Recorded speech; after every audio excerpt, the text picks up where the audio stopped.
నిన్ను మోసిన గర్భమును నీకు పాలిచ్చిన స్థనములను ధన్యమైనవి. క్రీస్తునాథునియందు ప్రియులకు సహోదరి సహోదరులారా, ఈ దినము ఈ విధంగా నేను ఈ గుణదల మాత నవదిన ప్రార్థనలో పాల్గొంటూ దివ్య పూజ బలి చేయడానికి రావడము నాకు చాలా ఆనందంగా ఉంది. ఎందుకంటే నా జీవితంలో మొట్టమొదటిసారి ఇటువంటి అవకాశము రావడము, ఇక్కడ ఈ విధంగా నవదిన ప్రార్థనల్లో మరియు దినాల్లో పూజ చేయడం అన్నది మొట్టమొదటిగా నాకు ఇచ్చినటువంటి అవకాశం. దానికి ష్రైన్ డైరెక్టర్ అయినటువంటి ఏలేటి విలియం ఫాదర్ గారికి నా యొక్క హృదయపూర్వక కృతజ్ఞతలు తెలియజేస్తున్నాను. ఈనాడు నాకు ఇచ్చినటువంటి అంశము మనందరం కూడా ధ్యానించాల్సినటువంటి అంశము పవిత్ర కన్య మరియ విశ్వాసమునకు మూల స్తంభము అని. విశ్వాసం అనేది మనందరికీ కావలసినటువంటి మొట్టమొదటి గుణము. అందుకే విశ్వాసము, నమ్మిక, ప్రేమ అనేటువంటి ఈ మూడు వర్చ్యూస్ అంటాం. అవి దేవుని చేత మనము సృజింపబడినప్పుడే వాటిని మనలో దేవుడు నాటారు అని చెప్తారు. అనగా అవి మనలో ఉన్నాయో, అయితే వాటిని మనం గ్రహించి వాటిని మనం పెంపొందించుకోవలసినటువంటి, వృద్ధి చేసుకోవలసినటువంటి అవసరం మనపై ఉంది. మనం ప్రతిరోజు కూడా మన విశ్వాసంలో పెరగడానికి, వృద్ధి చెందడానికి, వాటిలో పెంపొందించుకొని మన జీవితాన్ని దేవుని వైపు మరల్చడానికి, దేవునిలో మనం జీవించడానికి, దేవునితో సావాసం చేస్తూ మన నిత్య జీవం వైపు అడుగులు వేయడానికి ఈ విశ్వాసము ఎంతో ముఖ్యము అని గ్రహించి మనము ప్రతిదినము కూడా దేవునికి ప్రార్థించాలి. నాలో విశ్వాసాన్ని పెంచండి, పెంపొందించండి అని, ఇంక్రీజ్ మై ఫెయిత్ అని ప్రతిరోజు కూడా ప్రార్థించవలసిన అవసరం ఉంది. ఎందుకంటే ఈనాటి దినాల్లో, ఈనాటి కాలంలో విశ్వాసం సన్నగిల్లుతూ ఉంది. ప్రజలు గుడికి రావడానికి తగ్గిపోతూ ఉన్నారు. గుడి బయట ఉన్న వాళ్ళు ఎక్కువ ఉన్నారు, గుడిలో ఉండే వాళ్ళు తక్కువ ఉన్నారు. చాలాసార్లు పిలుస్తూ ఉండాలి, ముందుకు రండి అని, లోపలికి రండి అని పిలుస్తూ ఉండాలి. ఎందుకనగా దేవునికి దూరం అయిపోతున్నారు మన ప్రజలు, మనము కూడా. ప్రియ సహోదరి సహోదరులారా, ఈ యొక్క సాయంత్రంన మరి యొక్క పుణ్యక్షేత్రంలో మరే మాత సమక్షంలో మరి ఆమె గురించి తెలుసుకుంటూ ఆమెలోని విశ్వాసం ఎటువంటిదనే విషయాన్ని గురించి మనం ధ్యానిద్దాం. అది ఏ విధంగా మనకు ఒక ఆదర్శంగా ఉండగలదు, మనము విశ్వాసంలో ఏ విధంగా మనం జీవించగలము ఆమెను ఆదర్శంగా తీసుకొని అనేటువంటి విషయాన్ని గురించి కొంతసేపు ధ్యానించడానికి ప్రయత్నిద్దాం. ముందుగా అమెరికా, కెనడా దేశాలకి సరిహద్దులో ఉన్నటువంటి ఒక గొప్ప జలపాతం, నయాగరా జలపాతం అంటారు దాన్ని. టొరంటో సిటీకి దగ్గరలో అమెరికాకి, కెనడాకి దేశాలకు సరిహద్దులో ఉన్నటువంటిది. అందువలన అటువైపు నుంచి ఇటువైపు నుంచి కూడా వాళ్ళు వెళ్ళి దాన్ని చూడగలరు. అయితే అక్కడ ఒక రోప్ వాకర్, అనగా త్రాడు మీద నడిచి విన్యాసాలు చేసేటటువంటి ఒక రోప్ వాకర్, చాలా ఫేమస్ అయినటువంటి ఆ యొక్క రోప్ వాకర్ మరి అక్కడికి రావడం జరిగింది. అక్కడ విన్యాసాన్ని ప్రదర్శించడానికి సిద్ధంగా ఉన్నాడు. త్రాడు కట్టు ఉంది ఆ యొక్క నయాగరా జలపాతం మీద. ఈ చివరి నుంచి ఆ చివరకు క్రింద నీరు మరి చాలా ఫాస్ట్గా పరిగెడుతూ ఉంది. మరి ఈ యొక్క త్రాడు కట్టినటువంటి ఈ యొక్క స్థలంలో ఆయన సిద్ధంగా ఉన్నాడు. అయితే అందరూ కూడా ఉత్కంఠగా ఆయన చేయబోయేటువంటి ఆ యొక్క విన్యాసాన్ని చూడడానికి మరి ఉత్సాహంగా చూస్తూ ఉన్నారు. అయితే అప్పుడు ఆయన అన్నాడు, నేను ఈ యొక్క విన్యాసాన్ని చేసే ముందు నేను మిమ్మల్ని 3 ప్రశ్నలు అడగాలనుకుంటున్నాను. అందరూ కూడా చాలా ఉత్కంఠగా చూస్తూ ఉన్నారు. ఆయన అన్నాడు, మొట్టమొదట, నేను ఈ యొక్క త్రాడు మీద ఈ చివరి నుండి ఆ చివరకు నడవగలనని మీ అందరూ విశ్వసిస్తున్నారా, నమ్ముతున్నారా అని అడిగాడు. అందరూ కూడా ఒకే కంఠంతో బిగ్గరగా, అవును, మేము విశ్వసిస్తున్నాం, మేము నమ్ముతున్నాం, ఎందుకంటే నీవు ఇటువంటివి ఎన్నో సాహసాలు ఇప్పటికే చేసి ఉన్నావు కనుక మేము నమ్ముతున్నాం అని వారి యొక్క విశ్వాసాన్ని, వారి నమ్మకాన్ని వారు మరి గట్టిగా బిగ్గరగా అరిసి కేరింతలు కొడుతూ చెప్పారు. అయితే రెండో ప్రశ్న, నేను ఒక్కడనే నడవడం కాదు, నేను వేరొక వ్యక్తిని కూడా నా చేతుల్లో తీసుకొని నడవగలనని మీరు నమ్ముతున్నారా అంటే అందరూ కూడా మరలా బిగ్గరగా అదే ఉత్సాహంతో అదే నమ్మకంతో అవును మేము నమ్ముతున్నాం అని చెప్పారు. అయితే మూడవ ప్రశ్న చాలా కీలకమైన ప్రశ్న. అదేమిటంటే, మీలో ఎవరు నాతో పాటు వస్తారు అని అడిగినప్పుడు ఇక ఎవరు కూడా ఆయన వైపు చూడడం లేదు. అందరూ కూడా క్రింద చూస్తున్నారు, దిక్కులు చూస్తున్నారు. ఎవరు కూడా జవాబు ఇవ్వడం లేదు, మాట్లాడడం లేదు. అప్పుడు అదిగో ఆ యొక్క గుంపులో నుంచి ఒక చిన్న చెయ్యి పైకి లేచింది. నేను వస్తాను అని. అందరూ కూడా మరి ఆశ్చర్యంగా ఎవరై ఉంటారని అందరూ కూడా అటువైపు చూశారు. అదిగో ఆ గుంపులోంచి ఒక చిన్న బాలుడు నడిచి వచ్చాడు. నేరుగా ఆ యొక్క వ్యక్తి దగ్గరికి వెళ్ళాడు. ఆ వ్యక్తి తన చేతుల్లో తీసుకున్నాడు. మరి ఆ యొక్క తాడు మీద నడవడం ప్రారంభించాడు. అందరూ కూడా చూస్తూ ఉన్నారు. ఆయన నడవడం ఓకే, కానీ బాలుడి సంగతి ఏమిటి అని చూస్తూ ఉన్నారు. అయితే ఆయన తాడు మీద నడిచాడు, తిరిగి వచ్చాడు. మరి ఇక అక్కడ ఉన్నటువంటి మీడియా పర్సన్స్, మరి విలేకరులు, మీడియా వ్యక్తులు అందరూ కూడా ఆయన దగ్గరకు వచ్చి ముందుగా ఆ బాలుడిని అడుగుతూ ఉన్నారు, నీకు ఈ ధైర్యం ఎలా వచ్చింది? అసలు ఏ విధంగా నీవు ఆయన దగ్గరికి వెళ్ళి ఆ విధంగా ఆయన చేతుల్లో నిన్ను మోయడానికి నీకు నువ్వు సమర్పించుకున్నావు, నీకు భయం వేయలేదా అని అడిగితే ఆ బాలుడు చాలా చక్కగా కూల్గా ఒకటే చెప్పాడు, ఆయన ఎవరో కాదు, ఆయన నా తండ్రి అని. ప్రియ సహోదరి సహోదరులారా, ఆయన నా తండ్రి, ఆయన నన్ను అమితంగా ప్రేమిస్తున్నాడు. అందువల్ల నాకు తెలుసు ఆయన నాకు ఏ హాని జరగనివ్వడని. ప్రియ సహోదరి సహోదరులారా, మరే మాత జీవితం చూసినట్లయితే అటువంటి ఆ బాలుడి స్థానంలో ఉన్నటువంటి జీవితమని చెప్పాలి. తనను తాను సంపూర్ణంగా దేవునికి సమర్పించుకున్నటువంటి వ్యక్తి మరే తల్లి. ఆ దేవదూత వచ్చి మరే మాత దగ్గరికి వచ్చి అనుగ్రహ పరిపూర్ణురాలా అని పలికి చెప్పినటువంటి మాటలు ఆమెకు అర్థమయ్యా లేదో మనకు తెలియదు. ఎందుకంటే ఆమె సుమారు 13-14 సంవత్సరాలు వయసు ఉన్నటువంటి వ్యక్తి. సృష్టిలో ఎప్పుడూ జరగనటువంటి విషయాలన్నీ కూడా ఆ దేవదూత మరే మాతకు చెబుతూ ఉంటే ఆమె వాటిని చక్కగా ఆలకించి ఆమె తనను తాను సంపూర్ణంగా ఆ యొక్క దేవుని మాటలకు మరి తన విధేయతను చూపిస్తూ తాను చెప్పినటువంటి మాటలు మనందరికీ కూడా ఎంతో స్ఫూర్తి.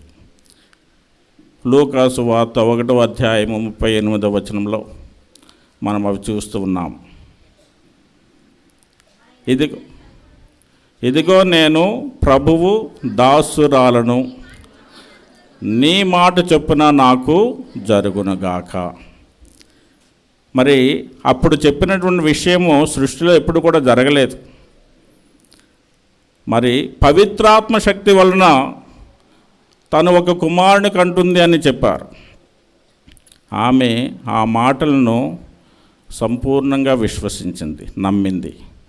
ఎందుకంటే దేవునికి అసాధ్యమైనది ఏమీ లేదు అనేటటువంటి విషయాన్ని ఆమె సంపూర్ణంగా విశ్వసించింది. కనుకే తనకు అర్థమైనా అర్థమాగిపోయినా, ఆమె ఏమి చెప్పిందో ఆమెకు తెలియకపోయినా, దానివలన వచ్చేటువంటి పర్యవసనాలు ఏ విధంగా ఉంటాయని ఆమెకు అప్పుడు ఏమాత్రం కూడా అర్థం అవ్వకపోయినా సరే, అంతా కూడా ఒక ఆగమ్య గోచరంగా ఉన్నా సరే, ఆమె చెప్పిన మాటలు, నేను ప్రభు దాసురాలను. అందువల్ల నా ఇష్టం వచ్చినట్టు కాదు, నా జీవితం నా చేతుల్లో లేదు, అది దేవుని చేతుల్లో ఉంది. నన్ను నేను దేవునికి పూర్తిగా సమర్పించుకున్నాను. అందువలన దేవుడు ఏది ఇచ్చినా ఏమి చేసినా సరే నాకు సమ్మతమే అన్నటువంటి విషయాన్ని ఆమె ఆ మాటల్లో పూర్తిగా వెలిపిస్తూ ఉంది. ప్రియ సహోదరి సహోదరులారా, మనలో చాలామంది ఇతరుల జీవితాలు అద్భుతాలు జరుగుతాయని నమ్ముతాం, ఇతరుల జీవితాలు అద్భుతాలు జరగాలని కోరుకుంటాం. కానీ మన జీవితానికి వచ్చేసరికి అద్భుతాలు జరుగుతాయని చాలా తక్కువగా నమ్ముతుంటాం. మనం ఎలా ఉంటామంటే, ఇప్పుడు నేను చెప్పినటువంటి కథలో ఆ స్పెక్టేటర్స్ ఉన్నారు, చూడడానికి వచ్చినటువంటి వీక్షకులు ఉన్నారే, వారి స్థానంలో ఉండడానికి ఎక్కువగా ఇష్టపడతాం మనం. అనగా విన్యాసాన్ని చూసి చప్పట్లు కొట్టి కేరింతలు కొట్టి ఆనందంగా తిరిగి వెళ్ళిపోవడానికే తప్ప ఆ బాలుడి స్థానంలో ఉండడానికి కానీ, ఆ రోప్ వాకర్ స్థానంలో ఉండడానికి కానీ మనం ఏమాత్రం కూడా సిద్ధంగా ఉండం. ఎందుకనగా మనకు అంత ధైర్యము చాలదు. కొన్నిసార్లు మన విశ్వాసం అంత గాఢంగా ఉండదు, అంత ప్రగాఢంగా ఉండదు. అందుకే ప్రియ సహోదరి సహోదరులారా, మనకు కొన్నిసార్లు జరగవలసిన అద్భుతాలు కూడా జరగవన్నమాట. ఎందుకంటే విశ్వాసం లేని చోట అద్భుతాలు జరగవు. ఎక్కడైతే విశ్వాసం ఉంటుందో అక్కడ మాత్రమే అద్భుతం జరుగుతుంది. అదే మనం చూస్తున్నాం సువిశేషపట్నంలో. క్రీస్తు ప్రభువు ఎప్పుడు స్వస్థత చేకూర్చాల్సి వచ్చినా, ఎవరు తన దగ్గరికి వచ్చి సహాయం అడిగినా, ఒక అంధుడు కావచ్చు, ఒక కుంటివాడు కావచ్చు, ఒక రోగి కావచ్చు, ఆయన అడిగినటువంటి ప్రశ్న ఏమిటి? ముందుగా, నీవు విశ్వసిస్తున్నావా? నేను నీకు ఇది చేయగలనని నీవు విశ్వసిస్తున్నావా అనేది మొట్టమొదటి ప్రశ్న. మనం చాలా చోట్ల అది చూడొచ్చు. మత్తయి సువార్త 9వ అధ్యాయం 28వ వచనంలో కూడా ఉంటుంది, నీవు విశ్వసిస్తున్నావా? మరి ఆ తర్వాత విశ్వసిస్తున్నాను అని చెప్పిన వ్యక్తి స్వస్థత పొందిన తర్వాత మరలా ఆయన చెప్పినటువంటి మాటలు ఏమిటి? 9:29 మత్తయి సువార్త. అంతటా ఆయన ఆమెను తాకి, నీవు విశ్వసించినట్లు నీకు జరుగును కాక. మరొకసారి చెబుతారు, నీ విశ్వాసమే నిన్ను స్వస్థపరిచినది. ఎవరైతే విశ్వాసం లేరో, ఎవరైతే మరి అపనమ్మకంతో ఉంటారో అటువంటి వారికి అద్భుతాలు జరగవు. ప్రియ సహోదరి సహోదరులారా, అందుకే తన స్వంత ఊరికి నజరేతునికి వెళ్ళినప్పుడు మరి అక్కడ సినగోగులో ఆయన బోధించారు.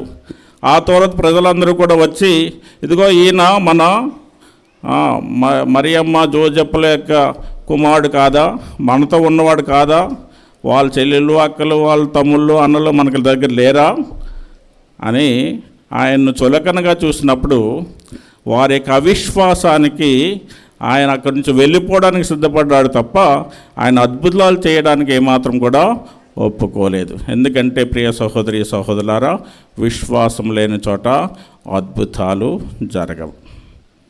మరి ఈ విశ్వాసం లేదా నమ్మకం మనకు దేవునిపై ఉన్న ప్రేమపై ఆధారపడి ఉంటుంది.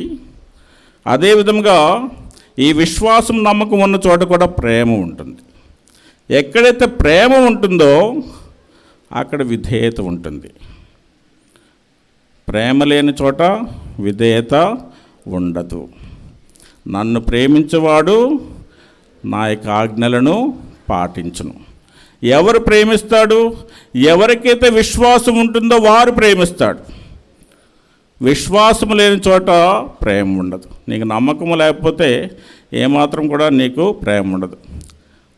ఆ విశ్వాసం అనేది 3 రకాలు అంటారు. ఒకటి దేవునిపై ఉన్న విశ్వాసం 3 రకాలు.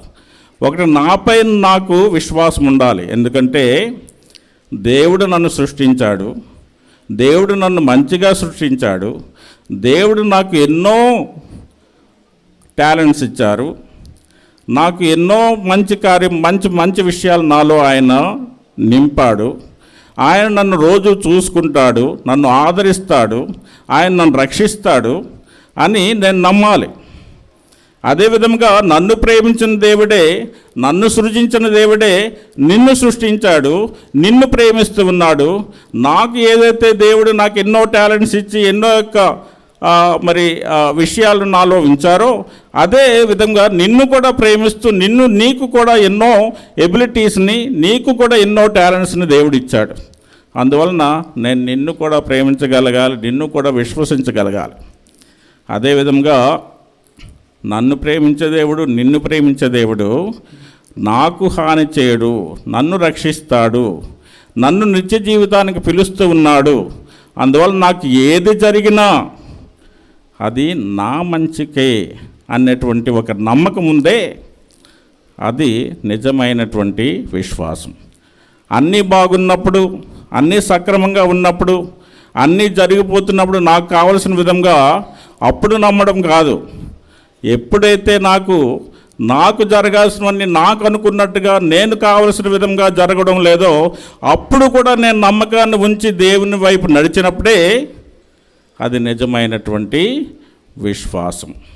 ఆ విశ్వాసం లేని నాడు మనకు ఎప్పుడు కూడా దేవుని యందు ప్రేమ కానీ విధేయత కానీ ఉండదు. ప్రియ సహోదరి సహోదరులారా, చిన్నపిల్లలను మనం చూస్తున్నాం. చిన్నపిల్లలు తండ్రి దగ్గర ఉన్నప్పుడు, తల్లి దగ్గర ఉన్నప్పుడు వాళ్ళు చేసేటువంటి పనులు తల్లి తండ్రి పట్టుకుంటే వాళ్ళు గెంతుతుంటారు. వాళ్ళు ఉన్న శక్తిని అంతటిని కూడా చేర్చుకొని వాళ్ళు గెంతులు వేసే విధానము మనం పట్టుకోవడానికి చాలా కష్టమవుతుంటుంది. ఎందుకు? తన తల్లి మీద తండ్రి మీద ఉన్నటువంటి ఆ యొక్క నమ్మకము, ఆ యొక్క విశ్వాసం, తనను ప్రేమిస్తూ ఉన్నాడు అనేటువంటి విషయాన్ని ఆ యొక్క పిల్లకి తెలుసు.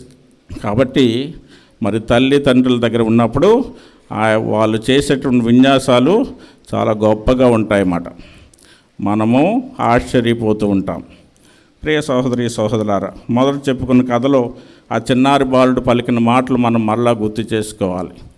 నా తండ్రి నాకు హాని చేయడు, హాని తలపెట్టడు, ఆయన నా చెయ్యి విడిచిపెట్టడు అనేటువంటి విషయాన్ని మనం ఎప్పుడైతే గమనిస్తామో అప్పుడు మన జీవితంలో నిజంగా అద్భుతాలు జరుగుతూ ఉంటాయి.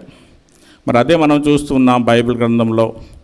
అబ్రహాంని చూసినప్పుడు కానీ, మోషేని చూసినప్పుడు కానీ, జోసెఫ్ని చూసినప్పుడు కానీ, సైనికాధికారి ప్రభువు దగ్గరకు వచ్చినప్పుడు ఆయన పలికినటువంటి మాటలు, ఆయన విశ్వాసం గురించి. అదేవిధంగా కానాను ఉమన్, కానాను స్త్రీ వచ్చినప్పుడు ప్రభు దగ్గరకు వచ్చిన ఆయన పలికినటువంటి మాటలు, వారి విశ్వాసాన్ని ఆయన శ్లాఘిస్తూ పొగుడుతూ ఉంటారు. ఎందుకనగా వారు దేవుని యందు విశ్వాసం ఉంచి వారు దేవుని నుండి అద్భుతాలు పొందగలిగారు. అబ్రహాము తను విడిచిపెట్టవలసిన దేశాన్ని కూడా విడిచిపెట్టి వెళ్ళిపోయాడు, తన ప్రజలను విడిచిపెట్టి వెళ్ళిపోయాడు. ఎందుకు? తనకున్నటువంటి విశ్వాసం వలన. మనము హెబ్రీలకు రాసినటువంటి లేఖలో 11వ అధ్యాయం మనం చూసినట్లయితే అక్కడ మనకు చాలా చక్కగా ఉంటాయి. 11వ అధ్యాయం అంతా మనం చదువుకోవాలి. అసలు మరి ఏది చదువుతున్నారమ్మా? 11వ అధ్యాయము హెబ్రీయులకు రాసిన లేఖలో 11వ అధ్యాయము 8వ వచనం చదవండి.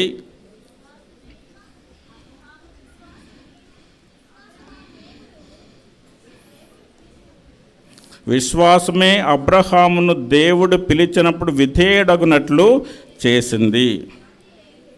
అది ఏ దేవుడు అతనికి ఇచ్చదనని వాగ్దానం మరచిన దూరదేశమునకు అతడు వెడలునట్లు చేసినది. తాను ఎచ్చటికి పోవచ్చునో తెలియకయే అతడు తన స్వదేశమును విడిచెను. మరి అదేవిధంగా మనం చూస్తాం 11వ వచనం కూడా, సారా వయసు మరలినదైనను విశ్వాసం వలననే సంతానవతి అగుటకు శక్తిని పొందెను. మళ్ళీ అదేవిధంగా 17వ వచనం, దేవుడు అబ్రహామును పరీక్షించినప్పుడు విశ్వాసం చేతనే అబ్రహాము తన కుమారుడు ఈసాకును బలిగా అర్పించెను, లేదా అర్పించడానికి సిద్ధపడ్డాడు. తనకున్నటువంటి విశ్వాసం వల్లనే. అదే మనం చూసినట్లయితే 23వ వచనం నుంచి మోషే గురించి, మరి అదేవిధంగా విశ్వాసం వలన ఏ విధంగా ఎరుకో గోడల చుట్టూ ఇశ్రాయేలు 7 రోజుల పాటు తిరిగిన తర్వాత అవి కూలిపోనట్లు చేశారో ఆ విషయాలను అన్నిటిని కూడా హెబ్రీయులకు రాసినటువంటి లేఖలో మరి మనము చూస్తూ ఉన్నాము.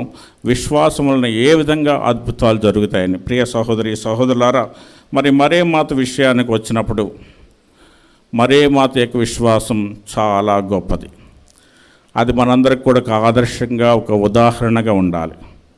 ఎందుకంటే మరే మాత నేను చెప్పినట్లుగా తను ఒకసారి దేవదూతకు చెప్పిన తరువాత,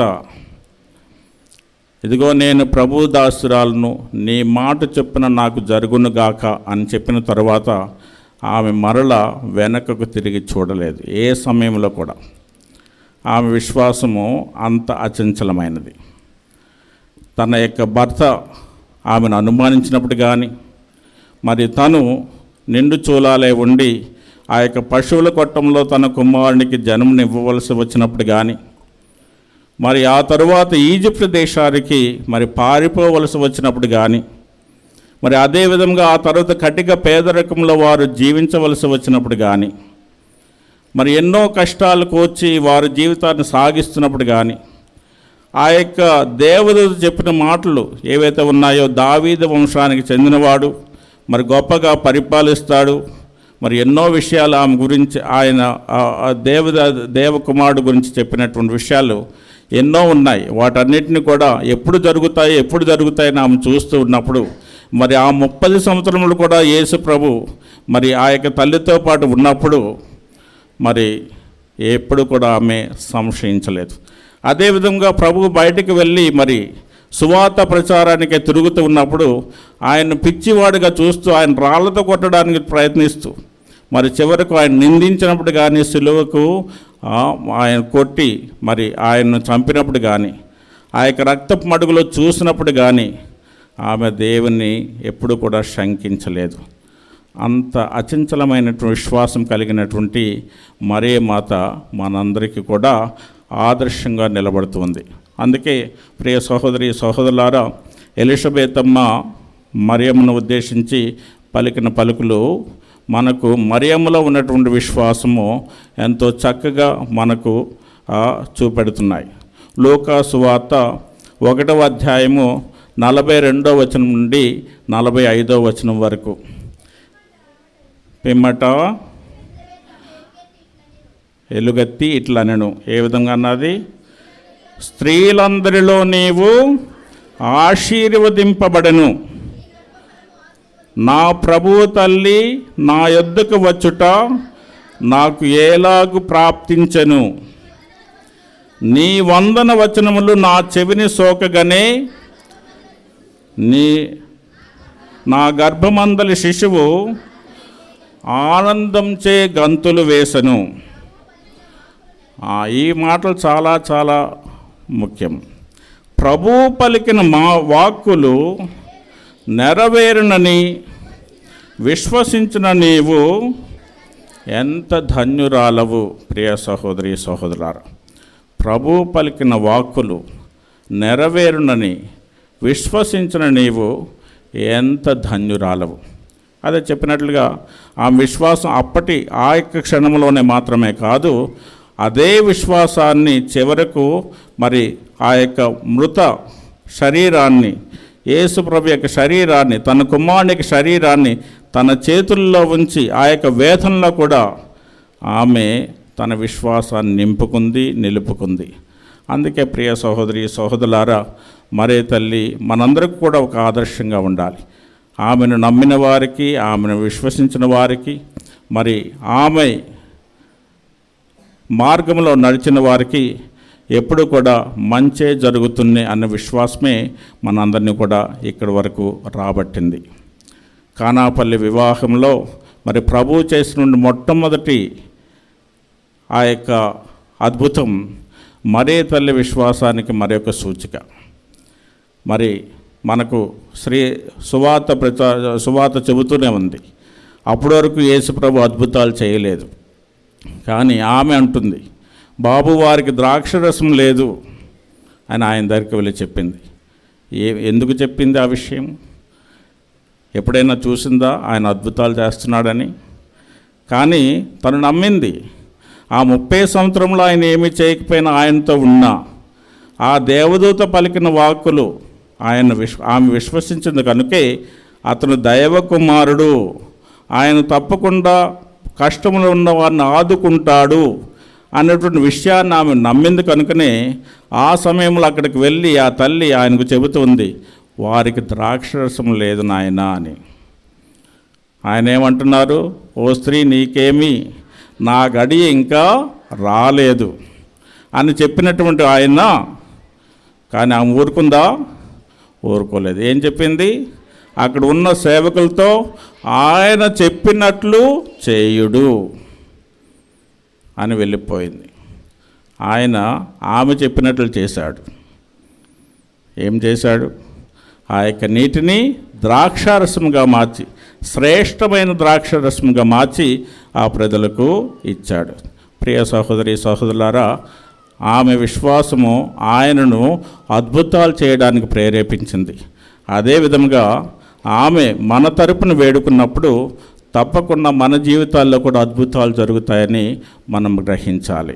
అందుకే ఈ యొక్క పుణ్యక్షేత్రాలు, మరే మాత యొక్క పుణ్యక్షేత్రాలు ఎన్నో కోకొల్లలుగా ఈ యొక్క ప్రపంచమంతా కూడా ఉన్నాయంటే దానికి కారణము ఈ విశ్వాసమే. ప్రియ సహోదరి సహోదరులారా, ఎంతోమందిని అక్కడికి నడిపించడానికి అదిగో ఆమె యొక్క వేడుదల సహాయము ఎంతో శక్తివంతమైనది అని మనం విశ్వసించినప్పుడు, అదిగో ఆ తల్లికి దగ్గర వచ్చి మనం ప్రాధేయపడి అడిగినప్పుడు, ప్రార్థన చేసినప్పుడు ఆ తల్లి ఎప్పుడు కూడా సిద్ధంగా ఉంటుంది నీ కోసం నా కోసం ప్రార్థన చేయడానికి, తన కుమారుని ద్వారా మన జీవితాల్లో అద్భుతాలు జరిపించడానికి. అందుకే ప్రియ సహోదరి సహోదరులారా, మరి ఈ దినం మనమందరం కూడా ఇక్కడికి గుణదల మాత దగ్గరికి వచ్చాం.